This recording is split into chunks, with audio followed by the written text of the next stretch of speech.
ವಿಧಾನಸೌಧದ ಎದುರುಗಡೆ ಪಾಕಿಸ್ತಾನಕ್ಕೆ ಜಿಂದಾಬಾದ್ ಅಂತೇಳಿ ಘೋಷಣೆ ಕೂಗಿದಂಥ ಆರೋಪ ಇದೆಯಲ್ಲ, ಅಲ್ಲಿ ಘೋಷಣೆ ಕೂಗ್ತಾ ಇದ್ದಂಥ ವ್ಯಕ್ತಿ ಶಫೀಸ್ ಆಸಿಫುಡಿ ಅವರು ಘೋಷಣೆ ಕೂಗಿದ್ರು ಎನ್ನುವ ಆರೋಪ ಏನಿತ್ತಲ್ಲ, ಅದ್ರ ಬಗ್ಗೆ ಅವರನ್ನೇ ಪ್ರಶ್ನೆ ಮಾಡಿದಾಗ ಅವ್ರು ಹೇಳ್ತಾರೆ, ಹೌದು ನಾನು ವಿಧಾನಸೌಧದಲ್ಲಿ ಇದ್ದಿದ್ದು ನಿಜ, ನಾನಿದ್ದಿದ್ದು ನಿಜ, ನನ್ನ ಮೇಲೆ ಬರುತ್ತಿರುವ ಆರೋಪ ಮಾತ್ರ ಸುಳ್ಳು.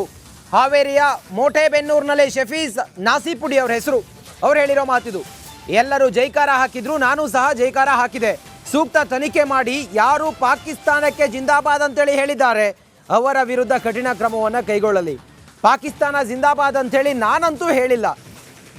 ನಾಸಿರ್ ಸಾಬ್ ಜಿಂದಾಬಾದ್ ಅಂಥೇಳಿ ನಾನು ಕೂಗಿದ್ದೇನೆ ಅನ್ನೋದನ್ನು ಶಫಿ ನಾಸಿಪುಡಿ ಹೇಳಿದ್ದಾರೆ. ಸಂಜಯವಾಗಲಿ, ನಾನು ನಿನ್ನೆ ನಾಸಿರ್ ಸರ್ ಅವರ ರಾಜ್ಯಸಭಾ ಎಲೆಕ್ಷನ್ ವೇಳೆಯಲ್ಲಿ ನಾನು ಕೂಡ ವಿಧಾನಸೌಧದಲ್ಲಿ ಇದ್ದೆ.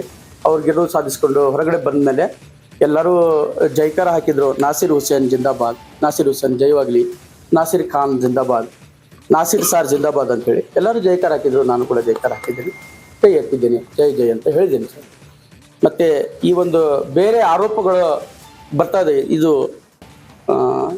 ಇದು ಸುಳ್ಳು ಆರೋಪಗಳು ಇವೆಲ್ಲ. ಈ ಥರ ನಾನು ಯಾವುದೂ ಸ್ಲೋಗನಿಗೆ ಜೈಕಾರ ಹಾಕಿಲ್ಲ, ಈ ಥರ ನಾನು ಸ್ಲೋಗನ್ ನಾನು ಕೇಳಿ ಇಲ್ಲ.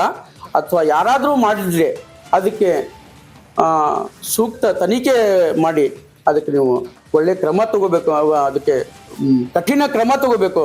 ನಾವು ಕೂಡ ಅದಕ್ಕೆ ಆ ಕ್ರಮಕ್ಕೆ ನಾವು ಕೂಡ ನಿಮ್ಮ ಜೊತೆ ಇದ್ದೇವೆ ಅಂತ ನಾನು ಹೇಳಿ ಬಯಸ್ತೀನಿ. ನಾನು ನಿನ್ನೆ ನಾಸಿರ್ ಸರ್ ಅವರ ರಾಜ್ಯಸಭಾ ಎಲೆಕ್ಷನ್ ವೇಳೆಯಲ್ಲಿ